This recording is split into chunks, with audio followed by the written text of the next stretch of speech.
CFA Society in the Philippines.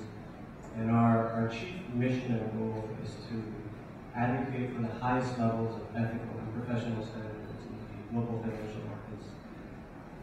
I also work for Institutional Shareholder Services, which also has a scorecard called the Quick Score, with 4 pillars of corporate governance, which are the board, shareholder rights, the audit, and executive compensation. We at CFA Society are very pleased with the ASEAN scorecard, and we would expect to see improvements in the ASEAN markets, specifically in disclosure and transparency around ownership structures, executive compensation, related party transactions, and the holdings and tradings of the executives and directors of these companies.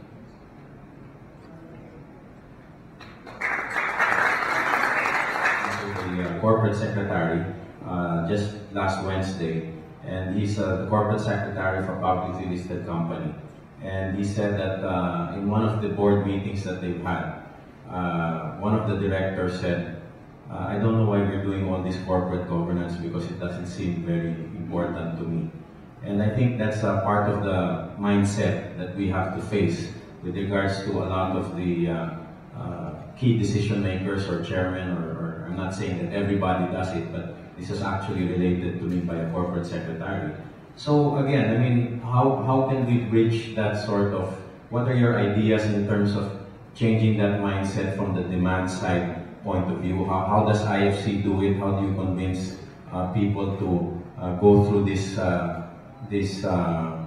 sort of extra discipline? And you know, a lot of them, I think, are really, you know, we invited a lot of our friends from the compliance officers, but I think many of them are not here because they're making sure that they submit their ACGR on time by June 30th. But anyway, I'd be interested to see, to hear from you on the demand side, from IFC and from your respective organizations. How do you bridge? How do you change that mindset? Let me share our discussion this afternoon over lunch, because a similar question was raised by Francis Lane during the general membership meeting of Sharefield this lunchtime.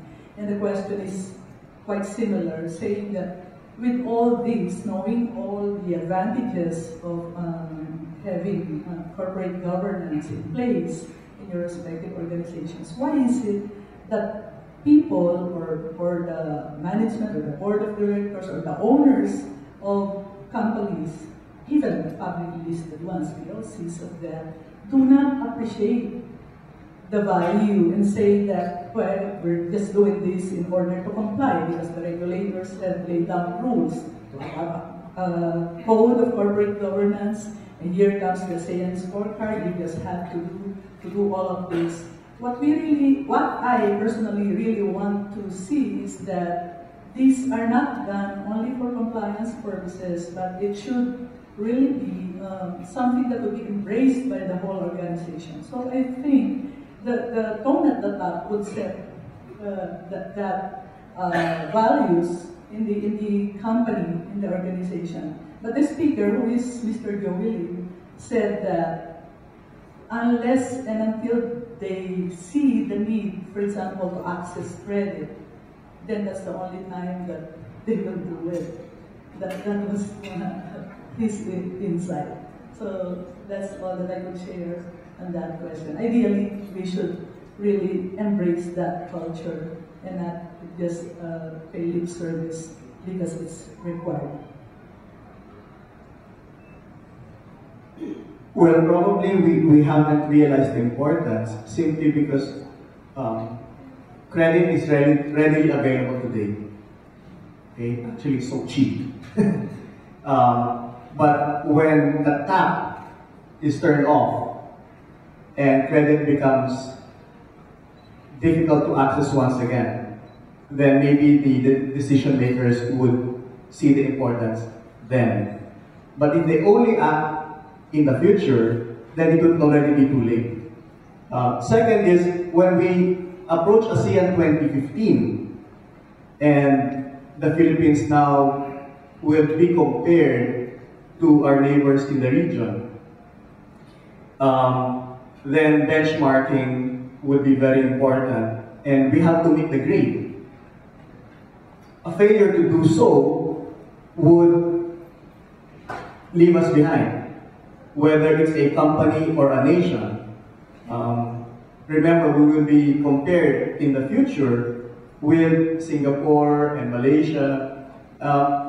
In Singapore, for instance, part of the annual awards for listed companies would be the award for the best compliance officer and the best disclosures made to the public. That is already ingrained in the behavior of the companies. In fact, they have a listing of the top tier corporate governed companies in the Singapore Stock Exchange. And in a listing of about 236 companies, if you're in the fourth quartile, then that would be a red flag for would-be investors, whether it's in the equities or in the bond market. In the Philippines, as mentioned earlier, even our biggest companies have not appreciated it yet. Okay? But it doesn't mean that it will not be the same in the future.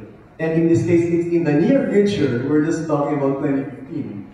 I think the more exposed our companies are to best practices in the region and in the world, and the benefits in tapping capital markets, then the more they will appreciate why the need for all of this work, for all of these disclosures.